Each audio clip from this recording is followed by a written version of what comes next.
Welcome back. President Biden launched his re-election campaign this week, and a new Gallup poll finds his approval rating is in the basement. It is sinking to an all-time low. Just 37% of the people approve of the president's job performance. Many voters are not only concerned about the economy, but also about his age and his capacity. The president having many moments like this one. Watch. Where are your grandsons or granddaughters? I got one in New York, two in Philadelphia. There's three, because I got one granddaughter who is, I don't know. The last country I've traveled, I'm thinking what's the last one I was in. Yeah, you're right, Ireland.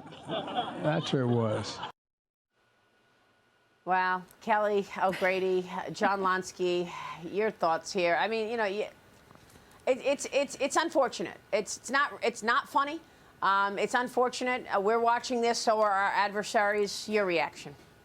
Well, listen, I mean, I wish we could have an election where age wasn't an issue. I mean, that would make me feel more confident as a voter. But you mentioned the approval rating. In that Gallup poll, it says just 16% rate the economy as excellent or good. We were just talking about the debt ceiling and what's going to happen on that. And you also have a couple of other indicators, like 12% of Americans have stopped spending completely. So I'm not surprised, Maria. And yet in the midterms, we also had these financial pressures, and voters voted on something very different. It's true. John, your thoughts? Well, the White House yeah, go ahead. Poor president doesn't know whether he's coming or going. He's definitely in cognitive decline. And this reinforces the impression of many that the president is not in charge, that he's merely a puppet.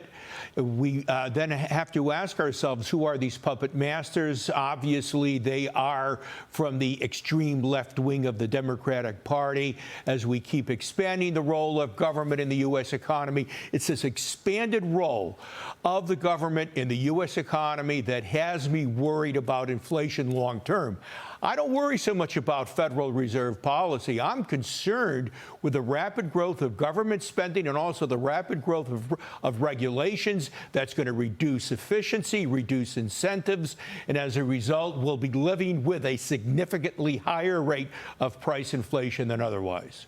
No, these are very real concerns, John. Meanwhile, the White House responded to a question about the president's cheat sheet during the press conference this week following a question from an LA Times reporter that was on one of those sheets on Wednesday. You know, he was holding the sheet with the picture of the reporter, her name, and her question before she asked it. Watch this.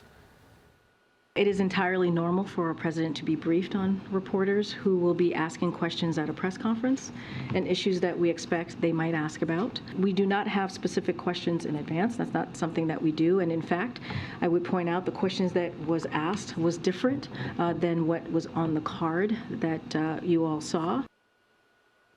Yeah, Fox News reached out to the LA Times. They claimed the reporter did not submit a question in advance, Kelly.